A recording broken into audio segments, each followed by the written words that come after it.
तो अब हमने करना है पैरेलल प्रोसेसिंग क्लासिफिकेशन। बेसिकली तो 4 तरह की हमारी क्लासिफिकेशन होती है इसमें जो हम करते हैं पैरेलल प्रोसेसिंग की। तो फर्स्ट क्लासिफिकेशन तो किसके बेस पे कर सकता है, इंटरनल ऑर्गेनाइजेशन ऑफ प्रोसेसर्स के। दूसरी कर सकता है from the interconnection structure between processes. Third कर सकता है flow of information through the systems. पर हमने जो सिलेबस में, हमारे सिलेबस में जो है क्लासिफिकेशन वो है जो एमजे फ्लिन ने बनाई थी। और उस क्लासिफिकेशन किसके बेसिस है, number of instructions and number of data items manipulated simultaneously. मतलब कितनी इंस्ट्रक्शन मिल रही है तेरे कंप्यूटर को एंड कितनी डेटा आइटम्स को वो इंस्ट्रक्शन हमने इम्प्लीमेंट करनी है, उसके बेसिस पर क्लासिफिकेशन करना। ये किसने दी, एमजे फ्लिन ने। The normal operation of a computer is to fetch instruction from memory and execute them. Computer क्या करता है, जो तूने इंस्ट्रक्शन दिया है उसे मेमोरी में से जाके लेके आता है एंड उसको दे देता है प्रोसेसर को, जाके प्रोसेसर उसे एग्जीक्यूट कर देता है। जो तेरा काम है ना, फर्स्ट पार्ट है the sequence of instruction red from memory, मतलब मेमोरी से लेके आना उस इंस्ट्रक्शन को, उसे हम कहते हैं इंस्ट्रक्शन स्ट्रीम। इंस्ट्रक्शन को मेमोरी से लेके आना कहते हैं इंस्ट्रक्शन स्ट्रीम। एंड फिर उस डेटा पे प्रोसेसिंग करना उसे हम कहते हैं डेटा स्ट्रीम। लग गया पता देखो, और ये ऑर्गेनाइजेशन क्लियर हो जाएगी किसके बेसिस पे की है, system by the number of instructions and number of data items that are manipulated simultaneously. अब इसके अंदर तेरी 4 क्लासिफिकेशन हो सकती हैं।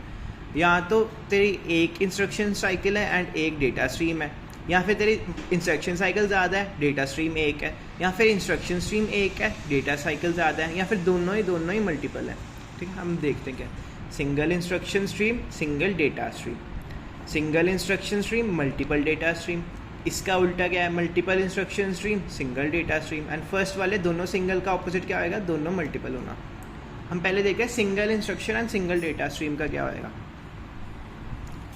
ये है represents the organization of a single computer containing a control unit. मतलब तेरे कंप्यूटर में एक ही कंट्रोल यूनिट है, एक ही प्रोसेसर है एंड एक ही मेमोरी यूनिट है। मेमोरी यूनिट क्या करता है, जरा जो मेन मेमोरी से इंस्ट्रक्शन पढ़ने का काम है वो मेमोरी यूनिट का होता है। अब वो जो ये तेरा इंस्ट्रक्शन स्ट्रीम होता है, और फिर जब तेरा वो है प्रोसेसर है, प्रोसेसर यूनिट है, उसका काम होता है तेरा डेटा स्ट्रीम वाला जो ऑपरेशन परफॉर्म करता है। ठीक है, एंड इनको कंट्रोल कौन करता है, बेसिकली एक मैनेजर होता है जो तेरे को बताएगा कि मेमोरी यूनिट ने ये करना है, प्रोसेसर यूनिट ने ये करना है। वो होता है तेरा कंट्रोल यूनिट जो CPU का पार्ट होता है। ठीक, इंस्ट्रक्शंस आर एग्जीक्यूटेड सिक्वेंशियली, मतलब एक के बाद एक के बाद एक के बाद एक, and systems can or cannot have internal processing capabilities। ठीक है, मतलब उनमें मल्टी प्रोसेसिंग पैरेलल प्रोसेसिंग की कैपेबिलिटी हो भी सकती है और नहीं भी हो सकती। इसमें सीक्वेंस, इसमें कैसे परफॉर्म होते हैं ऑपरेशन हमारे, सीक्वेंशियली, एक के बाद एक के बाद एक, क्योंकि सिंगल है दोनों, कोई भी मल्टीपल चीज़ कर ही नहीं सकते है। Parallel processing in this case is performed by the means of multiple functional units or by pipelines। तो बेसिकली पाइपलाइन याद रख ले, पाइपलाइन प्रोसेसिंग हमने आगे टॉपिक करना है। इसमें मल्टीपल प्रोसेसिंग कैसे होती है, वाया पाइपलाइन प्रोसेसिंग। ठीक है, अब हम चलते हैं कि तेरी सिंगल इंस्ट्रक्शन स्ट्रीम है मगर डेटा स्ट्रीम्स तेरी मल्टीपल है, single instruction multiple data streams. Represent an organization that include many processing units under the supervision of a common control unit. मतलब मैनी प्रोसेसिंग यूनिट्स, मतलब प्रोसेसिंग यूनिट बहुत ज़्यादा मेरे पास मगर तेरी एक ही कंट्रोल यूनिट है। ठीक है, multiple processing units but single control unit. ठीक है, all processor receive the same instruction from the control unit but operate on different item of data. इसको तो याद रख सकते हैं, जैसे तेरी इंस्ट्रक्शन एक ही है, करना तूने प्लस है मगर तू प्लस अलग अलग नंबर्स को कर सकता है। 2+3 कर सकता है, 5+7 कर सकता है, 10+12 कर सकता है। इंस्ट्रक्शंस अलग अलग, इंस्ट्रक्शन एक ही है तेरे पास मगर तेरे पास डेटा अलग अलग है। ठीक है, डिफरेंट आइटम ऑफ डेटा पे तू प्रोसेस कर सकते, क्यों मल्टीपल डेटा है ना, इंस्ट्रक्शन एक को ही है।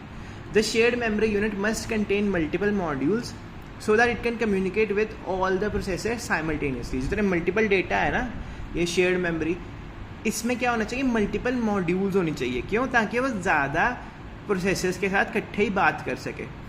ओके, अब तेरा इसका ऑपोजिट क्या होता है, सिंगल इंस्ट्रक्शन मल्टीपल डेटा का ऑपोजिट होगा multiple instruction single data. Basically ये थ्योरेटिकल कॉन्सेप्ट है ही नहीं, ये प्रैक्टिकली एग्जिस्ट नहीं कर सकता। चौथा हम चलते हैं फर्स्ट वाले का उल्टा, ए सिंगल, दोनों सिंगल है तो अब होएगा दोनों मल्टीपल, ठीक है। ऑर्गेनाइजेशन, ये multiple instruction multiple data organization refers to the computer system capable of processing several programs at the same time. दोनों ही इसके पास मल्टीपल है तो इसको तो कोई प्रॉब्लम ही नहीं है पैरेलल प्रोसेसिंग करने में, ठीक है। ये तो जितनी मर्जी करवा लो इससे। Most multi processor and multi computer systems can be classified in this category, मतलब जो आजकल के कंप्यूटर है ना, आजकल के प्रोसेसर है ना, इसी कैटेगरी के आते हैं, ठीक है।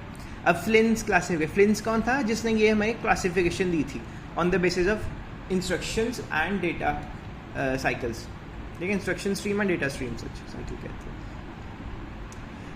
हैं। Depends classification depend distinctions between the performance of control unit. Control unit क्या है, जो मैनेजर होता है जो इंस्ट्रक्शन स्ट्रीम और डेटा स्ट्रीम से काम करवाता है, मेमोरी मैनेजमेंट और प्रोसेसर से कंट्रोल यूनिट काम कराता है। And the data processing unit, ठीक है, इट एम्फसाइजेज द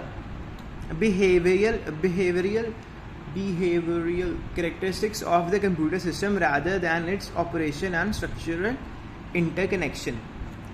बेसिकली क्या है कि ये जो क्लासिफिकेशन है ना, फिर बताना क्लासिफिकेशन किस किस चीज़ की है, मतलब कौन सी क्लासिफिकेशन है। ये क्या एम्फेसाइज करती है, तेरा बिहेवियरल कैरेक्टरिस्टिक, मेरे को बोलना भूल गया, of the computer system rather, उसका बिहेवियर कैरेक्टरिस्टिक पे आ गया याद, डिपेंड करती है, एंड ऑपरेशन स्ट्रक्चर पे नहीं डिपेंड करता, ठीक है। One type of parallel processing that does not fit Flynn's classification is pipelining. Pipelining हमारा पैरेलल प्रोसेसिंग के बाद का टॉपिक है, ये भी हम करेंगे। पहले कहते हैं parallel processing computers are required to meet the demand of large scale competitions in many scientific military. अब बता देना कि यूज़ कहाँ कहाँ पे होते हैं, ठीक है। अब आने एप्लीकेशंस ऑफ पैरेलल प्रोसेसिंग, ये तो वेदर फोरकास्टिंग में, कॉम्पिटिशनल में, medical, AI, military, sensing application, generic, ये यहाँ यूज़ होती हैं, ठीक है। और तेरी पैरेलल प्रोसेसिंग 3 टाइप की होती है। टाइप्स क्या क्या 3, pipeline processing, vector processing and अरे प्रोसेसिंग। वेक्टर प्रोसेसिंग यूज़ होती है हमारी लार्ज वेक्टर पे, अरे प्रोसेसिंग यूज़ होती है लार्ज अरे पे, ये तो बहुत ईजी है। पाइपलाइन प्रोसेसिंग क्या होता है, जो हमारा नेक्स्ट टॉपिक है, is an implementation technique where arithmetic sub operations और the phases of computer instruction cycle overlap in execution. Basically एक तरह अर्थमेटिक ऑपरेशन होगा, बहुत बड़ा सा एक ऑपरेशन होगा, उसे छोटे छोटे टुकड़ों में डिवाइड करके अलग अलग प्रोसेसेस, अलग अलग रजिस्टर्स और उनसे काम करा के एक बड़े चीज़ को डिवाइड एंड कॉन्कर की तरह बड़े ऑपरेशन को सब ऑपरेशन में डिवाइड करके करना, ठीक है।